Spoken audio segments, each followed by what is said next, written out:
Well, everyone, welcome to the Metal Mayhem ROC YouTube channel. Tonight, we're taking a walk down heavy metal memory lane, and this one is the true definition of it.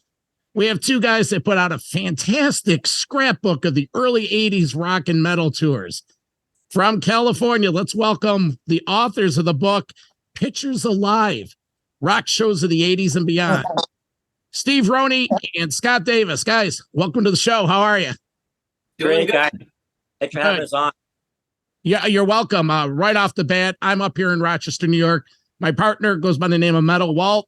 He's from down in New Jersey, East Hanover. And Scott, I believe you said before the show, you have some connection to Jersey? Yeah, exit 117 off in Hazlitt, New Jersey. I lived there for about 3 years. All right. After I moved out of the Bay Area, good memories. So you must have visited the Birch Hill nightclub or maybe Club A back then? You know, at the time I was a new father with twins that were 2 years old, so I probably didn't get out much. All right. Yeah. Well, you get the pass down there, right around the bend from some of those classic Jersey clubs. And, Yes. and I did stalk John Bon Jovi's house in Red Bank many times, or when people would come visit, I'd go show them off like Johnny was a friend of mine or something, but it was all good. Yeah. That's awesome, man. That's awesome. I'm not too far away from there. About 45 minutes away. I got family that lives right down in that town, so I know it well. Very cool. Metal Walt, let me ask you, have you ever stalked JBJ's house? That's a resounding, unanimously no. Okay, that's the right answer. Absolutely. I haven't. He's got a rest stop named after him on the Garden State Parkway. And still, even if I've got to take the biggest piss, I'm holding it. I'm holding it to the Whitney Houston one. Nice. I gotcha. All right. That's Well, awesome. guys, Steve Roney, that's the correct pronunciation. Got Steve it. Roney is the photographer behind the pictures in this book. And his friend, Scott Davis, lifelong friend, is the admin behind it, helped design it. Guys, quickly get us up to speed. What is up with this scrapbook? It's fabulous. It's fantastic. Tell us about it. Well, in a nutshell, back in 2000, during the COVID, the COVID shutdown, Scott and I have been friends for years, and he was very familiar with all my photos. And I just had his idea. I think, because he had a little bit of experience doing this. I said, "Hey, Scott, what do you think of, what if you think, we did a book with my photos?" And without really going into much more detail, he goes, "Yes, let's do it. That sounds great." And we didn't really know what to expect. We didn't know what it was going to cost. We didn't know anything other than we can do this. And so I sent him a file of all my photos, and we spent probably at least a couple nights a week and on Sundays for hours picking out the photos, starting with 1981, Van Halen, the Fair Warning Tour, all the way up to the Kiss, farewell in 2000. And we just put them together. And Scott had just great ideas as far as, well, okay, Steve, we can do this, we can do that. And there's a little paragraph, there's very little reading. This is 300 pages, over 400 pictures, never seen before. They were my photos. I never shared them. Mm-hmm. I waited 40 years to do this, and that's what we did. And I have some pretty great stories and experiences going to these concerts and what happened before and after. And so there's a paragraph or two on each page, on each spread. And the response we've been getting is just fabulous. It took us 2 years to do this. We printed up 1,000 copies. We've sold over 600. And once the 1,000 were gone, we're pretty much done. Okay. Mm-hmm. And the overwhelming response we got is, man, this is just a trip down memory lane. I was at that show in my city when it came, blah, blah, blah. So people are really digging the fact. And these are pictures when all these rock stars were in their prime, late 20s, early 30s, Van Halen, AC/DC, Kiss, you name it. So it's been a lot of fun. And that's where we're at. And then now we're with you guys. So here we are. Well, I've one question before I pass the metal baton to Walt. These were mainly shot up in the Bay Area, San Francisco. All Bay Area. And again, this is, when film was still existed. These are all on film, no digital, automatic focus, no flash. I had to rely on stage lights to get photos, Yep. And I was a kid in high school. And I have to, the thing I should point out is I had to sneak my camera into all of these shows because every show said no cameras allowed. Yep. And I had the idea, well, maybe it'd be great to, because I used to love those magazines, Hit Parade or Circus, Cream, all those great professional photographers, shots in those magazines. I thought, I was taking a photography class in high school my freshman year, and I started going to concerts in 1980, more often, of course. And I just tried it. And, people ask, how'd you sneak your camera? How'd you do it? Well, back then I had a black members only jacket. Okay. And I would take the lens off the camera and I would stick it on the inner sleeve underneath the jacket. And then I take the camera part or the lens, the same thing over here. And then I would push my sleeves up of the jacket so I look kind of bulky. Yeah. Then I camera strap that I put around my waist like a belt. Okay. So then when I went in for the actual pat down, they used to pat us down, right? Going into the concert, I would lift my jacket open and they would frisk me up to my armpits, not knowing the camera was about 2 inches away. And I did this like 60 times. And once I got into the concert, most of these, not all, but most of these were general admission. So we get down on the floor, me and my friend Dale, or whoever I was with, we kind of pushed our way close to the front. We get about 10 feet from the stage. So security couldn't see me, and my buddy Dale would hoist me on his shoulders for a couple minutes at a time. And I would just snap what I can, amongst getting pushed around, constantly getting pushed around and stuff. So we were young and dumb. We could do it, you couldn't pay me enough to do it now, but back then, great, Hey, Steve, when you guys mailed the book and I opened it up, I'm flipping through it real quick and I said, oh, this is really cool.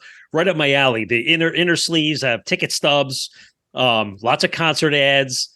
And then, you open it up and you go to it and you say, all right, there's photos of the show. There's 3 paragraphs and there's the set list right up my alley.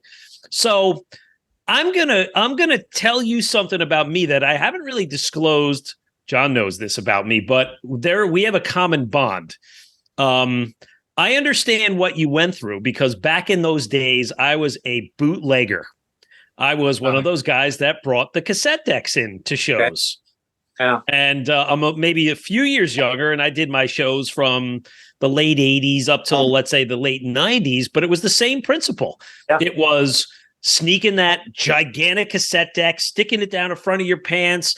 Who's going to hold the extra cassette? Where's the microphone going to go? What if it's a long show? You need a second set of batteries.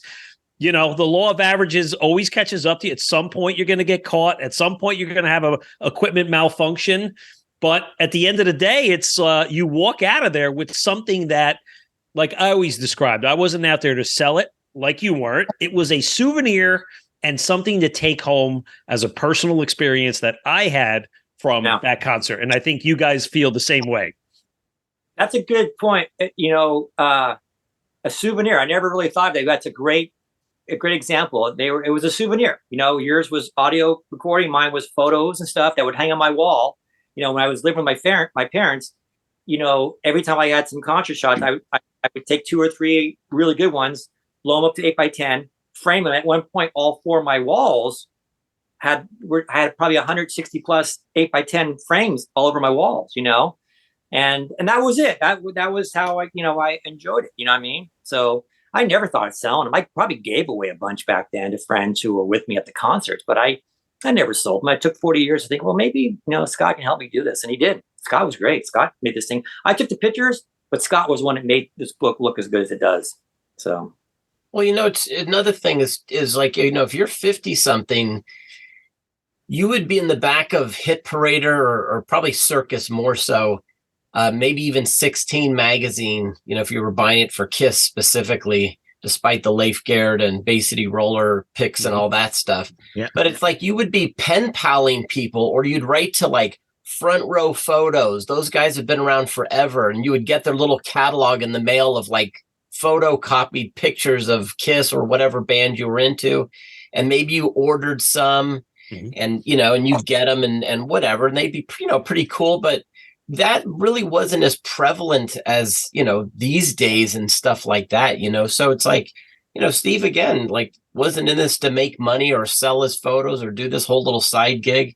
It was just like, his wall, when I met him, his bedroom was literally covered with 4 walls of 8.5 by 11, perfectly framed all black frames, like wallpaper. And I remember I walked into his room and was just like, oh my God, like this is crazy. And then I locked onto the Creatures of the Night photos and some Van Halen shots, and I just was like, oh shit, man. Then we became friends just like that. So hey Scott, just a question for you. When you were assembling this whole project, were you aware of how many, let's say, concerts he shot? And did you actually capture at least some of every show that you shot, or are there other shows that you have still film on that are not included in the book? Yeah, no, that's a fair question. I think we said there was 44 bands from 26 different shows officially. There was Judas Priest, that all the shots were grainy. Steve, what was that? 82? The point of entry tour. 81. There was, there was a Rainbow show from 81, Richie Blackmore Rainbow. With that, I was still kind of honing in on my craft, so to speak. And so the first 3 or 4 shows I took pictures of, and that's 2 of them right there. They just kind of came out like crap. There was nothing to print there. And we didn't want to just put anything in there. We've actually, we've had this conversation. The first time I shot Randy Rhoads with Ozzy in 81, Scott and I went back and forth about whether we should put those in there or not, because there's some really good ones and some are just kind of grainy and dark. Scott goes, no, you got to put them in there, man. There's going to be people who want to see those shots. So that's another example of we did it. And there's some good ones there, but there's some that were not as good as I wanted to be because of lighting or whatever. But we put them in there because of Randy Rhoads, they got a lot of fans out there, And another thing to include it, you're not putting this out there as like, I'm a pro photographer and look at my great work. You're like, hey, I'm a pro fan. Look what we captured here. And so the grainy Rhoads ones was justified. Tell us about some of these. Randy Rhoads. It was there's a couple different shows you had. Yeah. So the first, I think it was July 5th of 81. And Ozzy was playing on July 4th, the day before. We used to have these things called Big on the Greens, where they played at Oakland Coliseum, big outdoor, where they had Heart, a bunch of other bands, like 5 or 6 bands, big event, right? They used to do those every summer. Well, Ozzy was, I think, opening up or playing second to on that show on July 4th. And I had no interest in going to that big show. But the following day, somehow we found out he was going to play down in Santa Cruz, an hour and a half away, in a small 3,000 arena, and Motorhead opening up. Okay. And this is when he only had the one album out. He only had the Blizzard of Oz album out. Right. Yep. So we drove down there with some older friends because I was still 16, and got the camera in. We pushed our way to the front. And this is when Ozzy did not have a big stage production. It was bare bones. I mean, minimal lights, nothing on the stage, just amps. I mean, so I got a couple good shots from there, and they're in the book. But 5 months later, when the Diary Madman album came out, big tour, big production, big everything. He's playing the Cow Palace December 30th. We go to that show, much better shots, more lighting. I had to rely on lighting, bigger everything. And there's some. If you're a Randy Rhoads fan, there's some great shots in there from that second show I saw him. That was it, of course. After that, Hey, Steve, tell the story that's in the book about what happened to your friend the day Randy died in the plane accident and how that odd coincidence happened. Yeah, so my buddy Frank from high school. We were at this point, I think we were juniors in high school. I gave Frank. So there's a picture of Randy Rhoads, which is my best shot, one of my best shots of him. That I gave Frank. Maybe it was for his birthday. I gave him an 8x10 picture of Randy Rhoads, and it's in the book. And Frank put it in a frame. He hung it on his wall. And when we went to school one day, on that morning, he said, "Man, you're not going to believe it. That picture of Rhoads fell this morning and the frame cracked." Well, later that same day is when we found out he died. So it was a really weird, spooky coincidence. But I remember Frank telling us how somehow that picture on his wall fell to the ground, broke, shattered. And, 6 hours later, 7 hours later, we find out Randy Rhoads died that same day. Pretty crazy. And that's what, I really appreciated about the book. It's like this, the photos are great and, everything else there, but it's your stories that bring the concerts to life. And there's a lot of great ones. John and I both read the book cover to cover. Maybe a few observations I had. I'm a big Black Sabbath Dio fan, and I see that Ronnie was one that you followed. many, many times, 6 or 7. You shot, the Mob Rules tour and then all the Dio shows. The one that I found the most impressive is, and I have a bootleg cassette of that somewhere buried in my closet somewhere in a box, was when they play in the Antioch Barn it was his first ever solo show. Yeah. Talk about that night, the venue size and how it was seeing Ronnie for the first time as a solo artist. Yeah. And again, I think we just graduated high school like a week before or two. Anyway, me and my buddies, big Dio fans. We were big Sabbath fans with Dio. I remember being upset when he was quitting, but then he started his new band, and the Holy Diver album just came out like the month before. And I remember hearing him on the radio saying how, we're playing in Antioch. If you don't know the Bay Area, it's I hate to say, but it's kind of Hickville out in the middle of nowhere from on the East Bay area. And he's playing this place called the Concert Barn, which we have never heard of, right? So we drive out to this freaking place, and it's literally in the middle of nowhere, and it was a freaking barn. I mean, they were playing in the barn. There's hay and straw on the ground. I mean, you're short of having animals in there. It was a barn, and I don't know how many people it held. Maybe, I don't know, a couple thousand. It was sold out, and he said that was his first show. That was going to be his debut show with the new band. And again, bare bones, no big production, and at this point, but I'll tell you what, man, that freaking concert just knocked our socks off. It was just in your face. He played almost the whole album. Then, of course, played some Sabbath and Rainbow stuff. And it just, I don't know how it ended up being there. And that was the first show. But apparently, from what I understand, people have told me that no photos exist from that show, except, of course, the ones that I have. That's amazing. So, look it up. If you go to, on YouTube or look it up, apparently there are no photos from that first show. It's too bad we didn't have a conversation with you guys about 3 weeks ago, because we interviewed Wendy Dio for some of the products that just came out. There was the Dreamers Never Die DVD re-release, and she was talking a lot about how she had to go back into so many different places to find old memorabilia, photos, and footage. Wow. Hey, you may want to look her up and shoot her a line about that. She might want to add that into your, her collection. But we actually tried to reach out to her, at least I did, because, one thing about this book, I mean, Steve, we've talked about this many times. We're not getting rich off this book. I mean, it was like a fan thing. Steve was doing it because he had so many friends that were starting to get older and getting nostalgic and inquiring about stuff.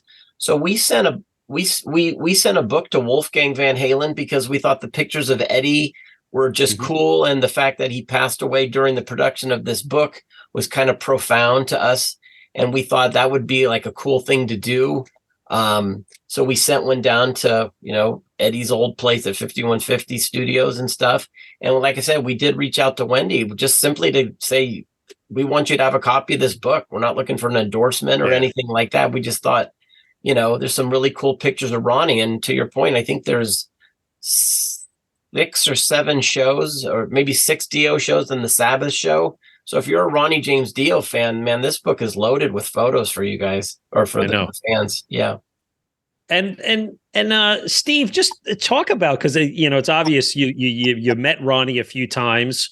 What was your dialogue with him like? Was it a passing hello, I'm a fan, thank you for everything, or did you ever get into any conversations? Because people always say he remembered everybody by name, and if you came back to him another time, he would say who you were. Yeah. Well, okay, yes and no. So the very first time my friends and I got to meet him was the Last in Line album just came out. And this is 1984. This is when they still had record stores and they were still selling records. Okay. So he was going to do an autograph session, him and the band, a day after they had played the Bay Area. And we went to that show and we thought, oh my God, we get a chance to meet this guy. And back then they would sign anything. He would sign Sabbath albums, Rainbow album, anything. It wasn't just pertain to the newest album, of course, right? And I had photos. I had photos from that Concert Barn show the year before. I brought those photos with me and he signed them. Well, as it turns out, that was my birthday that day. And when they were sitting at a table and Ronnie was in the middle, and you'd go to each guy and he'd sign whatever you want to sign. So when I got to Ronnie, I was really nervous because he is one of my favorites. And I just happened to say, and he's signing the photos that I took from the Concert Barn. And I said, hey, Ronnie, I said, today's actually my birthday. I go, is there any chance I can get a photo with you? And he just pops right up, says anything for a birthday. And he walked around the table. And back then, no one was doing photos with these guys. No, I mean, I was probably the only guy there with the camera. Okay. And my buddy Dale, who was with me at almost most of these shows, he takes my camera. And I think we did the devil. I think we did we both did the devil thing horns. Takes a picture of that. We think we're done. And he goes, no, one more. So we took another photo where we're kind of have our each other. And then he went back and the other time, and that was just great. That's at the very, I think it's at the very end of the book. There's a great shot of him and I and the date, of course. And the other time I met him was, I think I only met him one other time years later at the NAMM show, which is that big music convention in Anaheim, like in the late 90s. And it was really quick. So, how you doing, Ronnie? And, got another picture. But the two times I met him, really sweet guy, really nice guy. And it was great. I really want to make sure that got into the book for sure. And I have to throw in something that's kind of a funny little side note to Steve's thing. So, back in the day, there was a magazine called Faces Rocks. It was like Circus Hit Parader. And you could send in your fan photos of you meeting a rock star and they might put it in the magazine. Well, I know this is really just spur of the moment, but right there's a picture of me with Lita Ford. Oh, look at that. From 1984. And so I go to the record store to see if my picture's in the magazine, and sure enough, it is. And I'm super stoked. And I look at the bottom of the page, and there's Steve's picture with Dio in it. And I thought, holy shit! Here's my, one of my dearest friends in the same magazine. We didn't know he was sending it in, but we were in the same issue with our respected rock star photos. There, it was kind of cool. That's great. That's actually awesome. That's pretty rad. I was going to say, Scott, where were you through all of this? Were you part of Steve's crew with Dale? Dale sounds to me like he's the bouncer. He's the guy the linebacker that you're getting up on shoulders. Were you around here through this all too? No, I mean, the truth is I'm 2 years younger than Steve. We lived in towns next to each other on the peninsula in South City. He was in Millbrae.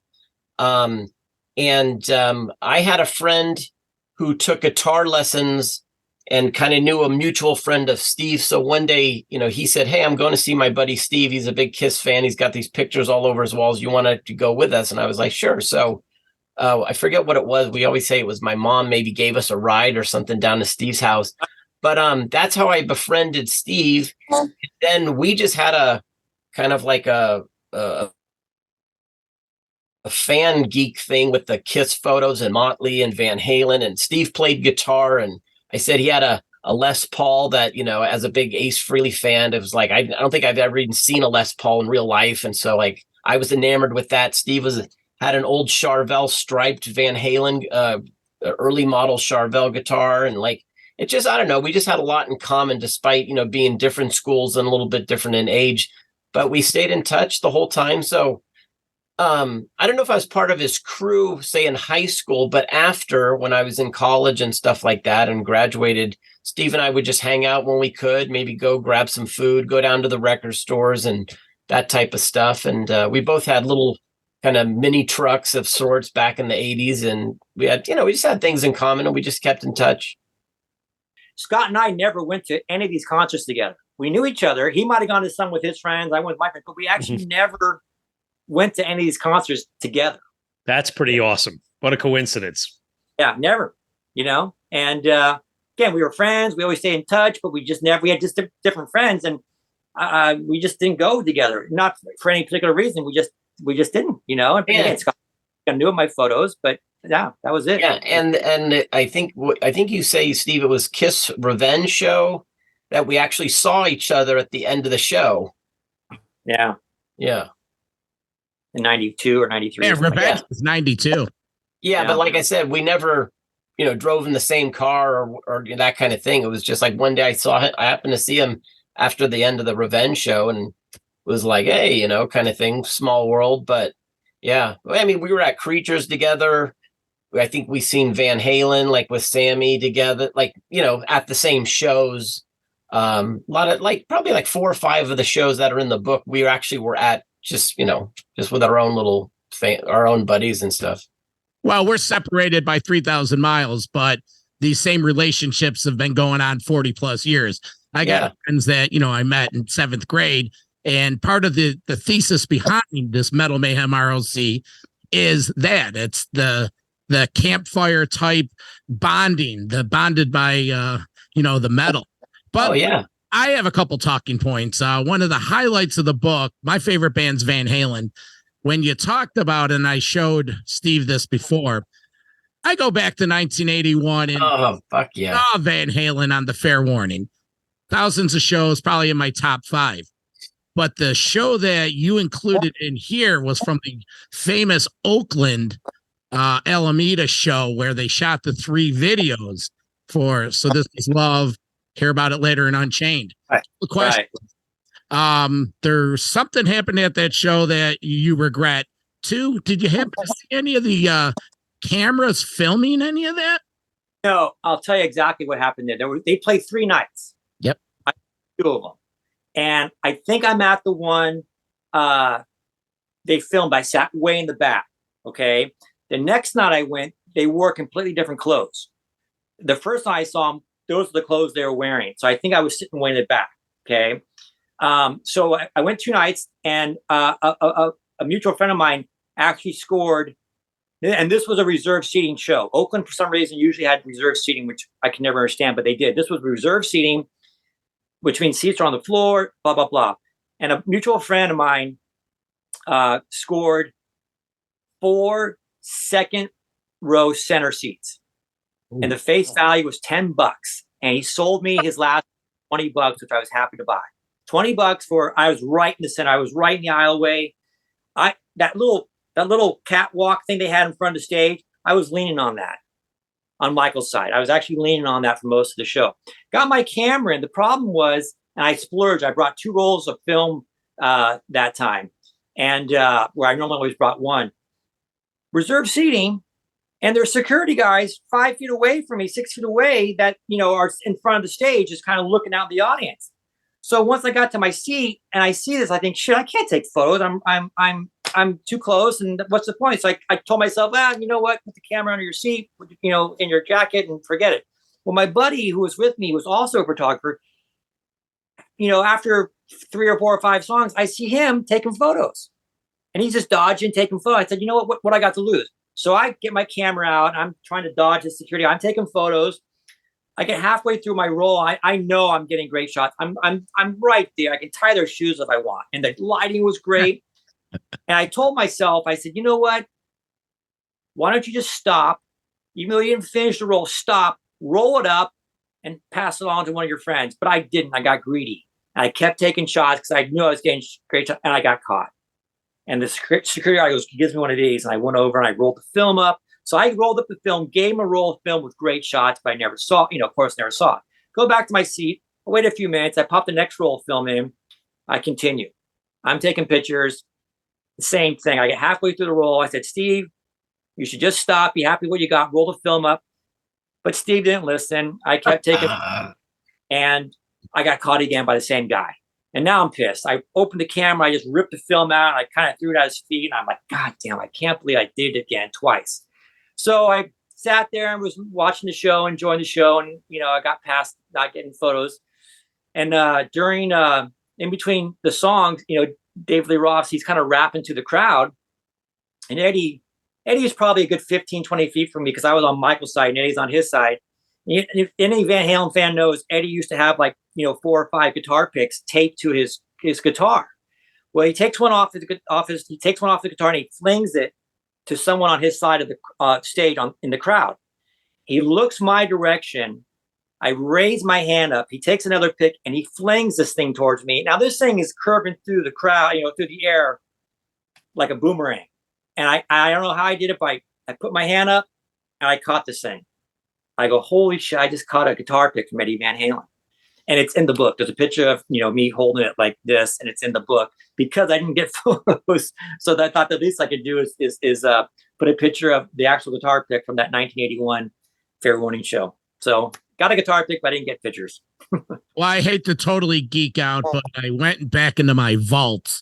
I've put a little weight on, but I still have my 1981 tour shirt. Great shirt. Yeah. That was my favorite shirt right there. Yep. Did you see the tour too? No, I like I said, I was a little young then. I think I saw the '84 tour, and that was it. Well, so you got the guitar pick for 81, but the 82 diver down shots are legendary. Ed did the overalls, and Dave being Dave. Tell us about that show. Where was it, and any fun stories with that one? Yeah, so that was about a little more than a year and a half later. This is Diver Down tour. Again, they're playing two nights at the Cow Palace, which is in San Francisco. General admission, no reserve seating. I thought, you know what? Since I didn't get pictures last time, I decided to bring 2 rolls of film again. And I was with 2 or 3 friends, and we're in line, and we're getting ready to get patted down. I got my camera all in its place. I always had a roll of film in the camera itself. And the second roll of film I gave to my buddy Al, and he put it in his shoe. That was my backup, right? So we get up, and we're getting patted down, and I get caught. The security guard feels the camera in my jacket. He goes, what is that? What do you got in your jacket? And I start pulling it out. Well, everyone in the back, in line wants to see what I'm trying to sneak into the show. And it's embarrassing. I'm holding up the line. I pull out the camera, and the guy goes, "No cameras allowed. You got to bring that back to your car." Well, I don't know how I thought this, but I just said I was lying. I said, "I don't have a car. I got dropped off." I go, "Why don't you just take my film?" And he said, "You don't have a car?" I said, "No, I got dropped off. I had 1 roll of film because that's the only roll of film you got." I go, "Yeah, just take the film." So the guy he took the film, he took the brand new roll of film that was in the camera, let me bring my camera in, thinking I didn't have any more film. Well, get in the show, you get down the floor, my buddy pulls the film out of his shoe. I put it in. I had 1 roll of 36 frames, and probably some of the best photos I ever got. And just because I decided to bring 2 rolls of film that one night, and and that's what we got. Hey, Steve, I think on Van Halen, one of the fascinating parts included in the book is towards the end when you kind of summarize like your run-ins and face-to-faces with a lot of these guys. And there's a whole page dedicated to one particular day with a lot of the members of Van Halen. Talk a little bit about that whole experience.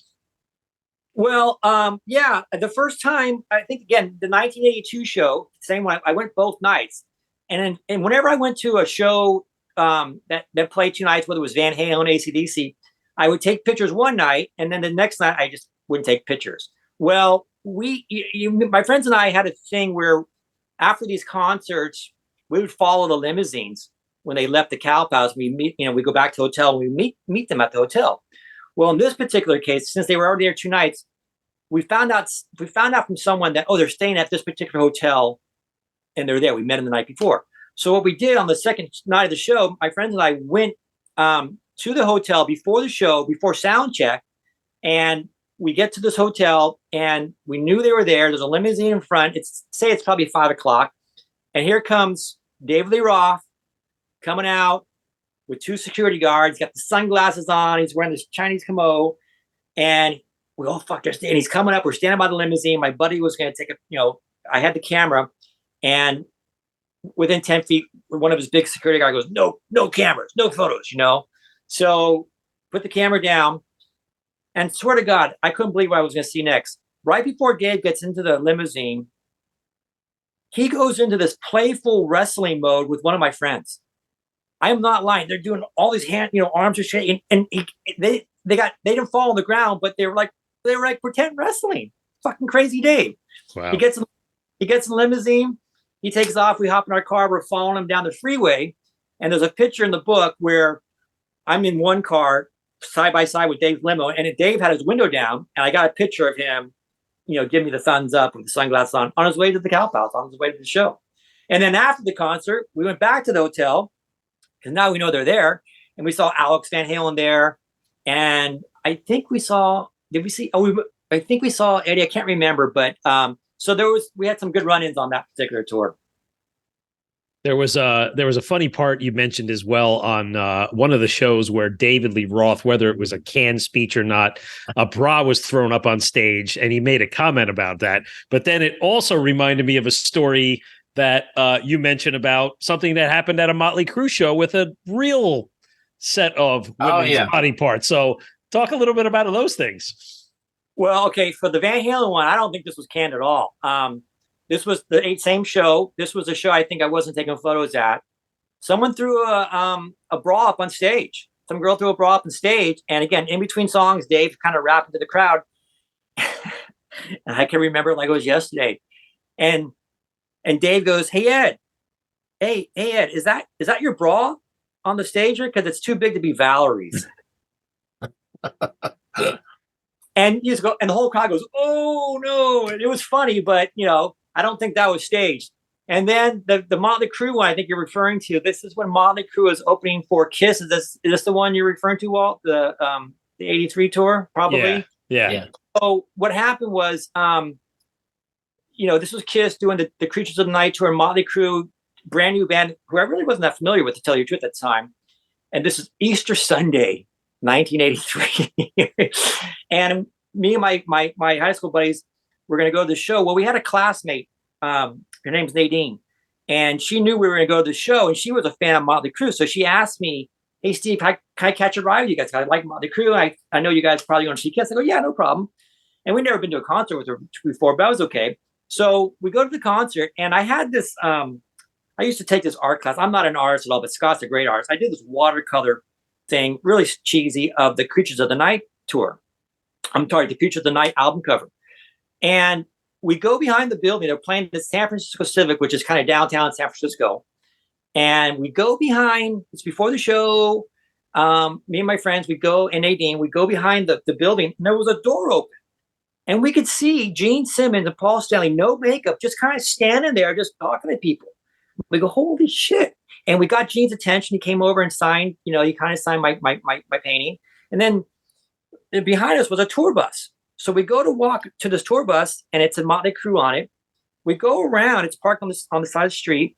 There's Nikki Sixx just kind of kicking back, sitting in the driver's seat. He's just sitting in the driver's seat, and he was talking to some people. He had the window down. So me and my friend and Nadine, we go around, and we're talking to him. So we had to look up at him. We're talking to him, and really nice guy. This is before the show.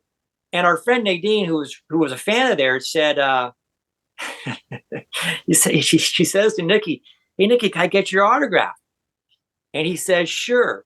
How about I sign your tits? Don't be shy." I'm not. So my friend Dale and I, we literally had to hoist her up to get to Nikki, because he's in the bus, he's in the driver's seat. And so she pulled her top down, and we hoisted up as far as we could. And he kind of, someone had a Sharpie, and he signed her tits, and there we go. Nadine got her tits signed. And that was Did you turn the camera and take a photo to give to her so she had proof it actually happened? No, I didn't. But I say in the book that I described that story. I think I said in the book about we had to go to school the next day, because this was a Sunday night. Again, it was Easter Sunday. God, seeing Kiss and Motley Crue. We go to school the next day. We were seniors in high school, and Dale and I were pretty cool about not telling everybody that Nadine got her tits signed, but I'm pretty sure we told a few people. That's like right out of Fast Times at Ridgemont High. It really, yeah. I said to Steve, I said that's one of my favorites, because at that show, before that happened, believe it or not, I was walking up to the front of the auditorium, and the crew drove their bus right smack in front and stopped. And we just happened to, I was there with like three of my friends, and I just happened to jump on the front of the tour bus, and I grabbed onto the windshield wipers. And I mean, it was at a stop. But to Steve's point, I remember seeing like the Crew or Motley Crue at the little sign at the top of the bus. And here I am holding onto the windshield wipers, big-eyed, and it was Tommy, Nikki, and Vince just totally like posing, and like, they were in their street clothes, but they were totally just like and all this stuff. And I was like, like, because like Steve said, he wasn't into them as much as like I think me and my friends were, because we kind of liked the glammy side of things. Kiss was trying to make a comeback of sorts, getting heavier again. But I mean, that was kind of a funny thing. And I know firsthand like what that bus was like, and I never met Nadine, but tell him, Scott. It's a good story. Tell him what happened when you did that. The bus actually didn't stop; it kept going and got on the freeway. You on for dear life. Remember that? Oh man, not true, but it would have been a good story. I have a couple questions. When you saw the Crew on Theater of Pain, what was it like? You have some great pictures in there when Nikki's drum set went 90 degrees. You were Tommy's drum set. You were pretty close. Yeah, that was crazy because I remember back then we didn't know any of this stuff was going to happen. That was kind of the beauty of going to concerts back then. There was no internet. You didn't know the set list. You didn't know what the stage was going to look like for the most part, right? So to see this thing was incredible, man. And we always got within about 15 feet of the stage because I didn't want to get caught by the security. But when that thing went up, man, I tried to get some good shots of it. And I got a few. And that was crazy. He was drinking a beer at one point, I think, and that was a great show. When you're in the Bay Area, did you ever go to any of the clubs like Ruthie's Inn or the Waldorf or any of that? Yeah. So, the old Waldorf, there's pictures of Y&T and Gamma in there. That was downtown San Francisco. But most of these shows are Cal Pals or Oakland arenas. They're big arena shows. But yeah, I did. Yeah, I used to go to some of those shows and see some of these bands. Whether I took pictures or not, it depends. But yeah, there was a couple that were in there for sure. I was surprised no Metallica in this book. That's funny you mentioned that because Scott and I talked about this before the show, right? Metallica, I was kind of done taking photos by the time they were really moving up the ladder. You know what I mean? And again, I didn't get into them again until later on. And these are the ones I took. I didn't go to every show. I went to the ones that were my favorites. You know what I mean? So I missed Metallica. I blew it. I know they did play some clubs back then. I mean, that I could have got, right there in front, But you're right, because you finished in 86 and the Metallica's timeline, 83, they're doing Kill 'Em All, and then they spent all that time in Europe. Yeah. I mean, I've never seen them open. They opened for Ozzy on his Ultimate Sin tour, which I think was 86. But again, I'd already got enough photos of Ozzy. I was, you know what I mean? I didn't take pictures. I got plenty of photos of Ozzy. And that's too bad because that would have been a great opportunity because Cliff was still alive then. Yep. Yeah, Cliff was still alive. And I could have got great shots, but I missed that one. That was one I missed. Why no Rush? Weren't you a Rush fan? Didn't they play out there? Not that much. They did. And they were kind of sporadic too. I remember they didn't come on the Signals? Moving Pictures tour. They didn't come. Okay. For some reason they didn't tour. And that was, that's when I got into them. And I think I missed. I saw them in 1980 on Permanent Waves, but guess what? I didn't have a camera yet. Yeah. Before I started taking pictures, that would have been the one to take. So I missed that one too. I missed some. I'll admit, I missed some shows. Hey, Steve, there was a good story. Speaking of back to the Van Halen connection, my first ever. Well, I shouldn't say my first ever rock show. My first ever rock show in a proper way, alone with my friends. I was 16 years old. It was October 10th, 1986, David Lee Roth's birthday at the Meadowlands Arena in East Rutherford, New Jersey. Cinderella opened. I still have the T-shirt. I still fit in the T-shirt, which is kind of hot too. But the point of it is, I love your story. Not, of course, looking at the photos of the Eat 'Em and Smile tour, but it's what happens down at the Fisherman's Wharf when you're parking cars for a living. Talk about that story.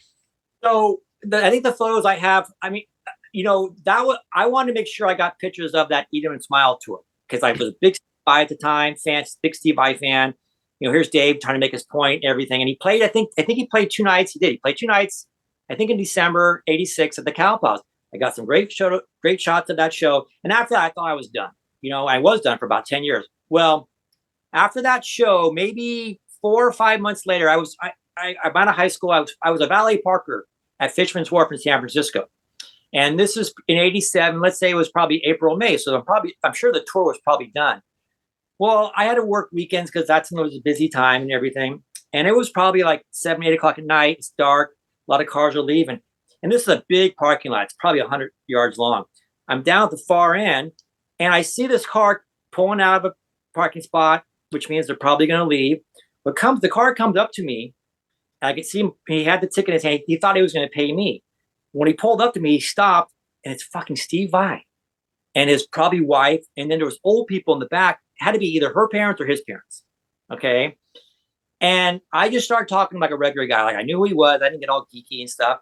I was in a band. We just, I was getting some advice from him and stuff. Well, we ended up talking for like 20 minutes, maybe. The whole time he's in park, the car's running. It's dark out. And I had a demo tape of my band I wanted to give him. I said, I'll tell you what, Steve. I said, you take my tape, you listen to it. You take my tape, I'll take care of your parking. He said, okay, no problem. I said, but I got to go with you to the, to the top of the lot where you check out. He goes, okay. He goes, hop on. I said, what? He goes, hop on the hood. I go, okay. So I hop on the hood of this car and I'm holding on to the antenna now, but I'm blocking his view. So he's got his head out the window and he's driving down the parking lot and he's not going really slow. You could just see this guy, his hair's flowing and I'm holding on. I go, fuck, man. If I fall off, I'm gonna get hurt. And he drives up, like I said, about 100 yards. We get to the very top. I give him my cassette. I take his ticket. It's a great talking to you, Steve. And he takes off. That was a huge highlight for me. That was great. That was a huge time. And they're running him like that, of all places, totally cool guy. And that story's in the book too. And I will. That's how you got him to produce your demo band. What's that? That's how you got him to produce your band. Like that. Best friends, and he was in my wedding. I was in his wedding. All that good stuff. But Scott. But truthfully, Billy Sheehan has our book, so I have to throw that in there. Nice. So when we were putting that story, I got to tell this because I love how Scott did this. When we were putting this story together, and basically how these stories came about is everything we did, Scott and I was on the phone because we lived so far apart. I would tell him a story, what happened. He would put together, and then he'd read it to me, and then we'd kind of fine tune it. Well, when we were talking about that particular story, it was pretty much word for word how I said it. And when he sent it to me, when he sent me the copy of it, he put at the very end, Steve Vai drove away. And as I look, I see my cassette demo tape fly out his window. The book, that didn't happen. But when Scott put that in there, he did it as a joke for me. I said, you got to leave that in there. Let's leave it in. That's great. And then we put, just kidding. It didn't really happen. But could you imagine? I give Steve Vai my tape. I take care of his parking. He's driving away, and I wave into him. I see my demo tape fly out his window, bouncing on the street. Fuck. When I read that part before I saw it was just a joke, I was like, "Oh, come on!" I was like, "Oh, good. It was just a joke." Oh, we were hysterical. Yeah, Steve and I would laugh our ass off at like that story in particular. We just couldn't. It just was so stupid, but we just thought that would be classic if that happened. So. Tell us about the English bands. Judas Priest, you and your buddies chasing them down. Iron Maiden, you're getting trouble with the security guys. What happened at those shows? So the Judas Priest, 1982, Screaming for Vengeance tour again at the Cow Palace. And great show. I got some pictures of that. And after the show, again, I did this kind of cheesy watercolor painting of Glenn Tipton. And it was, maybe 2x3.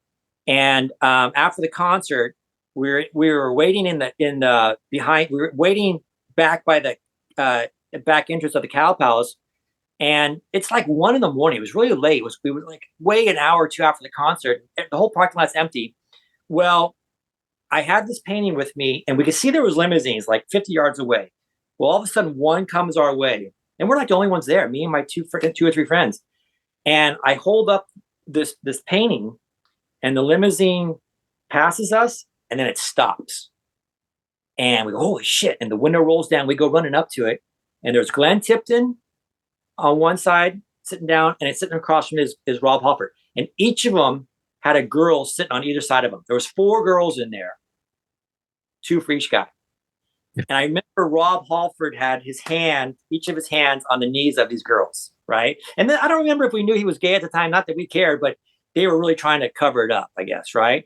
So Glenn signed my painting. We said, thanks, great. They take off. And then here comes the next limousine. And that's got to be KK Downing. And sure as shit it was. So they didn't stop because we didn't have anything inside. They didn't stop. So my buddy and I would get my buddy Al's truck, and we're following this limousine all through San Francisco. This limousine driver was trying to lose us. I felt like we were in a chase scene in a movie, going through San Francisco. And finally, this guy gets off the freeway. He's in a residential area, and he drives into a dead end, like a court. And we're right behind him. He has nowhere to go. And he starts to back up and backs right into my friend's truck. And bam, just like that. We go, holy shit, he just backed into your truck. Now everything stops. Everything just freaking stops. We get out of the truck. We go, hey, we just want some autographs. We're not, and the window rolls down, and it's KK Downing, and he kind of looks out and he goes, in his, classic British accent, he goes, did we do any damage to your vehicle? And it wasn't anything bad. We got our autograph, and again, there was girls, and it was KK Downing and Ian Hill, and girls again in the limousines, and talk about taking care of the rock stars, right? Nice guys, couldn't be nicer. Signed whatever we had at the time. They take off, and that was Judas Priest. And I think the other one you're talking about was Iron Maiden. Scott loves the telescope one. Yeah, Scott loves this story. So this was 85, the Power Slave tour. And I got my camera past security, past the pat down. I get into the concert. And usually what I would do is I would wait till I get down on the floor where I was surrounded by people before I took the camera and the lens out. Well, I didn't do that this time. This time I was kind of standing off to the side. And I start, and I think Twisted Sister was already man. So Twisted Sister was playing. There's a first band playing. And I start to pull the camera out of my jacket. I really wasn't paying attention. All of a sudden, a light flashes right in my face, a flashlight. I go, oh no. And he sees me pulling out. I took the lens out first. It was a telephoto lens. And I couldn't hear what he was saying because it was so loud, right? But he's shining this light on me. And again, I don't know how I thought of this, but I took the lens and I put it up to my eye like it's a telescope. Like I need to get the concert. I'm doing this. And I go, and the guy bought it. He fucking bought it. And before I know it, the light stops, is off me, and he walks away. It's all about the what you do. It's the vibe you give off, and yeah. I want to share a story with you guys because you could relate to this. This was about a year ago. Judas Priest came around, and they played up in Albany, New York. I took the ride. It was about an hour and a half drive, and I didn't have a ticket for the show, and I just by myself. So we have these Metal Mayhem ROC laminates that we make that we wear to kind of, promote our brand when we go to shows together. And they look very official. It says all access and all this other stuff. So I noticed the arena doors open, and it's even before Queensryche's going on. So I open the door and I walk into the belly of the arena, and there's like the food catering. I'm just walking around the underneath part of the arena. Next thing you know, there's the big metal doors that say, no entry here, band access. So I'm saying, what's the worst that could happen? They just tell me I can't go in. So I walk in, and guess what happens? Right into Rob Halford's dressing room. He's by himself. I shake hands. Rob, big fan. Don't want to interrupt you. Quick photo. All the best. Great album. Blah, blah, blah, blah. In and out in 2 seconds. Next thing you know, now I'm just walking around. I see Eddie Jackson. He comes by. He was at a food catering. He's got a stack of Italian desserts, and he's like, yeah, I'll take a photo. Hold on. Let me just put this desserts to the side. He says, food is great. And then as I'm circling through I hear the band playing, and I walk through, and I actually was so awkward. The guys in Priest, without Rob, were tuning up in a little side room, and they were practicing the song Screaming for Vengeance. And I swear to God, I did a double take like this, and I turned, and Ian Hill and Richie Faulkner kind of looked at me awkward, like, who the fuck is this guy? And I said, I just, waved, and I kept going. I said, all right, now I got to get out now. That's it before I get caught. Oh, shit. That's awesome. It's really awesome. The best part of the story was 5 hours earlier, Albany was like in the middle of us. He says to me, he's like, Vern, meet me in Albany. I'm like, oh, I can't. I got stuff to do. All of a sudden, 3 hours later, he sent me pictures, him with Halford, him with Judas. I told you guys awesome. At the beginning, this cat's one of a kind. I was just like, Jesus, But to back to your point, Walt, if you're supposed to act like you're supposed to be there, get away with it. That's right. That's right. Jeez. Guys, what about some of the Kiss experiences? Steve, I thought there was, again, one particular photo I picked up on. It was page 296, if we have to be very factual. And it was one of the shows in 2000, but it was a funny shot where Gene is leaning in and he looks like he's licking Ace's neck. And you see Ace looks completely disturbed. It's like one of the funniest Kiss pictures I've ever seen in all the shots of Kiss that anybody's taken. He was licking his neck. I think they think that was part of the show. He got in there and I mean, I think I have a picture. Yeah, it's probably the same one. Is that the same one where Paul's pointing? Is Paul in that picture too? Yeah.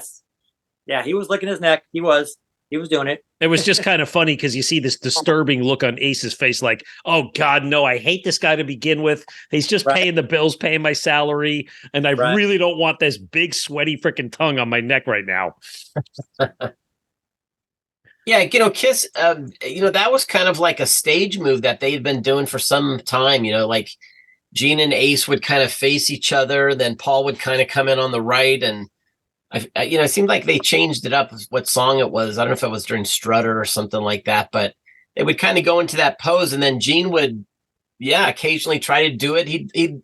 I had some pictures with Vinnie Vincent where he'd tried to lick Vinnie's face kind of thing. It was just one of those things. And I think Ace would just kind of laugh it off and lean back out of the way. But yeah, there's pictures of that quite a bit through the years. Guys, listen, the one thing that I loved about this book, and anyone that has seen these tours, it's a nice walk down heavy metal memory lane to see the clothes again and to see the props from the shows. And what the one picture I want to bring out is the Def Leppard Blackfoot pictures. Oh, wow. I saw that tour, and I remember I was a big Def Leppard fan at the time, like when they were really young. And the one thing I took away from that show back in 40 years ago was, this was pre-Union Jack gear, but like the clothes they used to wear. So that's one of the aspects of this book that I took out, was rekindling my fondness for the stage gear, and because that's just as important as the imagery of the amps or any of that other stuff. Comment on any of that. Well, again, we saw it was I guess you call it a co-headline show. Def Leppard played first, and it was Blackfoot, and they both played about the same amount of time. And we were there, of course, Def Leppard. This is when Rick Allen had two arms. Sorry, that's a joke. I mean, but he did. He had two. And this was off the High and Dry album. And the thing that sticks out the most in that show was Pete Willis was in the band too. This was when Pete Willis was still in the band. And this was called the Oakland Auditorium. It was probably 5,000 or 6,000 seater. So it wasn't a big arena, but it was a medium size. And the stage was a low stage there. It was always hard to get photos of that place, but a lower stage than normal.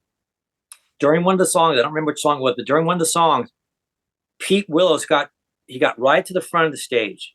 He got right to the stage, and he had that black hammer guitar. And someone literally just pulled someone in the crowd, because they were so close to, there was no barricade. It was just right up against the stage. Someone in the crowd literally just reached over his back and pulled the guitar off his back. And he's lucky he didn't go flying into the crowd with the guitar. He literally ducked down and let the guitar go. Okay. Within seconds, he ran to the side of the stage, got another guitar on, and kept going. Well, then their biggest roadie literally dives in the crowd. He's going after the guitar because whoever grabbed the guitar is trying to get out of it, right? And I'm sitting in the back of this point. I'm going, oh my God, I can see what's going on. And this guy, he made his way and he got that guitar back, man. He got it back, and he was kind of holding it. It was like we say in the book, it looked like a shark fin, going through the waters, you know what I mean? And the guy got the guitar back and got back on stage, and all said and done, like within 2 minutes. It was crazy. That was something else to see. See a guitar pulled off his back. He's a little guy, Pete Willis. He's a small guy, right? He is a small guy, and they were very young at that time. Yeah. He could have easily got pulled in, to the crowd when the guy grabbed his guitar. He was smart just to kind of let it go, John, you said something right before this story, and Walt, you said this kind of earlier as well. The thing that's cool about this book, and I'm not trying to sell it, but it's what we've heard from a lot of people, is with the set list, the ticket stub, the ads, the story, and the photos, the combination of all those things really paints that picture, or really kind of heightens your senses to kind of remember what that show was like, especially if you went to it. It might remind you of something you might have completely forgot about. Or like you said, the clothes might say, oh, shit, I remember Dave wearing the old denim jacket with all the beads and all the bracelets, or Eddie's overalls. Those are so synonymous with him. I used to love Michael Anthony's white Explorer bass with the blood splattered all over it, but he only played it for a couple of tours, and then I think he still has it actually, but that was one of those things. And so people have said to us, like, not only is the book, we had it professionally printed. It's not some, Walmart print job or something like that. It's got a nice cover. It's got a 3-pound book, full color, the whole bit, but it's all these little kind of instances that kind of paints this nice photo that we call it our time machine. It takes you back to 1984, and it's like, my God, we were all thin then. We all had hair or bigger hair, and it's like, that's the cool thing about this. I think that's what most people get off on is that it's not just a book about AC/DC, or it's a book about your youth. If you were around in that time. So where can people find this? Where yeah, good question. We have a website that's picturesalive.net.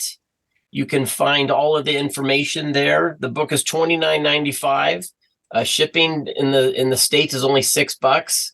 We'll ship it overseas. It takes a little bit more time, obviously, and stuff like that. We had an order the other day from what was it, Steve? Slovakia? Slovakia. Where? Slovakia, yeah. Slovakia.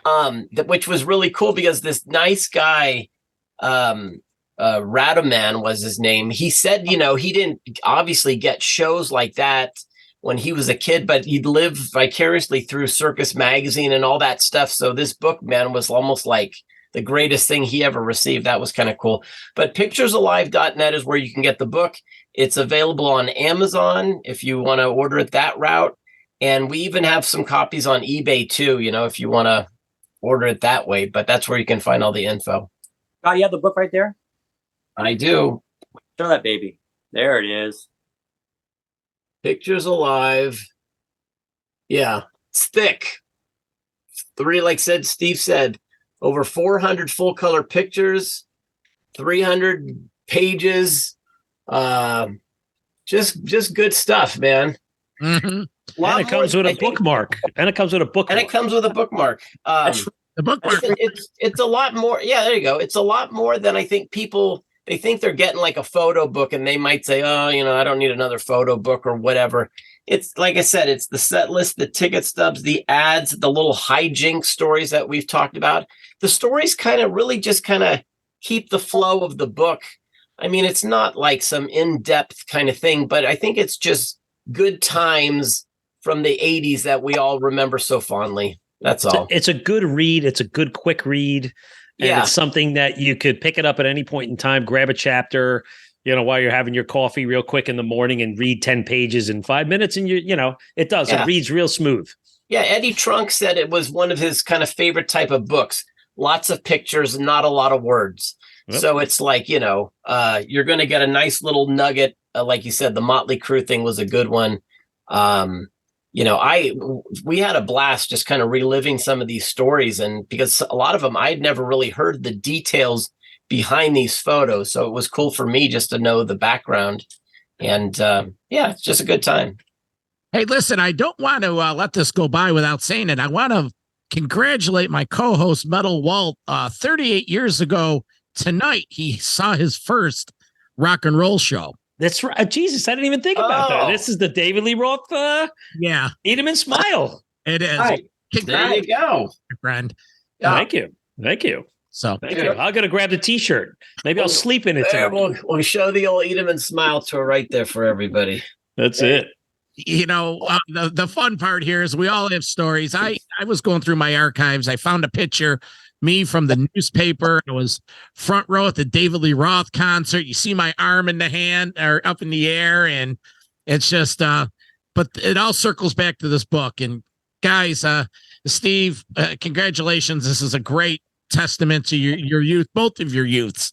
And I really enjoyed the book. Thank you. And we'll do everything here to push it. Listeners, you'll enjoy this video, and we'll have links to all this. And you know, the holidays are right around the season, or right around the corner. Get these for all your metalhead friends. Right on. That's right. Well, they'll let you say goodbye. Guys, thank you. Guys, it's Thanks, been a guys. pleasure. Thanks, everybody. And, this has been awesome. I'm sure we could sit here and talk for another 5 hours. Maybe we'll do it again, not to promote something. We'll just talk metal. Heck yeah. Fair enough. Fair enough. All right. Well, everyone, thank you for listening and watching the Metal Mayhem ROC YouTube channel. And we'll be back real soon with another exciting episode. Thank you. Metal for life. Thank you for listening to Metal Mayhem ROC. Check out our website at metalmayhemroc.com for information on podcasts, archives, links to all our live radio shows, and all sorts of info. Please like, follow, and share with everyone, even your non-metal friends. And always remember to keep it heavy.